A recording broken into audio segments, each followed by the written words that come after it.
Railway station पर रात के 12 बज चुके थे। नवंबर की ठंडी हवा पूरे वातावरण को सन्नाटे में लपेटे हुए थी।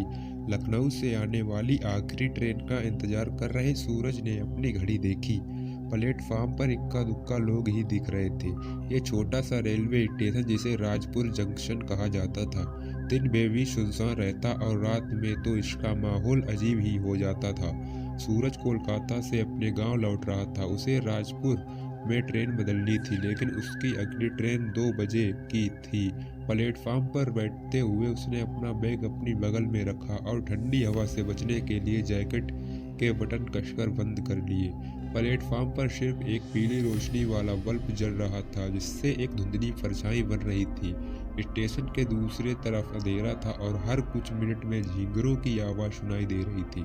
सूरज के दिमाग में पिछले यात्री की बातें घूम रही थी, जो ट्रेन में सवार होने से पहले उससे कह रहा था, रात के समय इस स्टेशन पर अकेले मत रुकना, यहाँ अजीब घटनाएं होती हैं।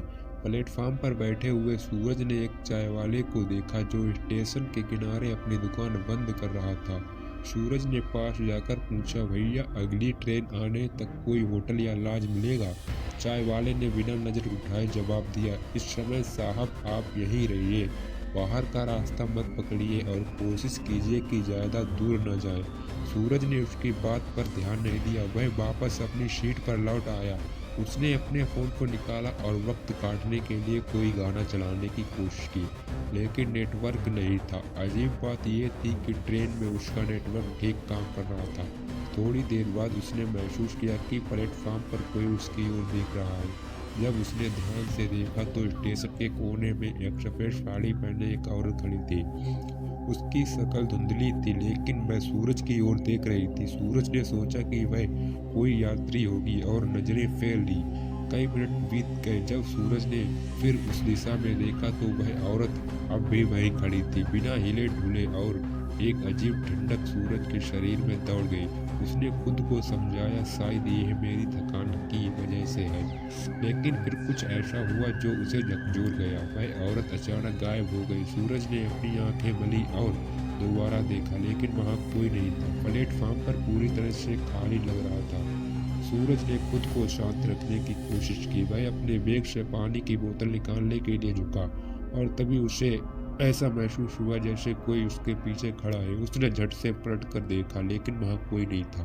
तभी प्लेटफार्म पर स्टेशन मास्टर आता दिखा। उसकी चाल में एक थकावट थी। सूरज ने राहत की सांस ली और उससे पूछा, सर यहाँ रात में कुछ अजीब घटनाएं होती हैं क्या?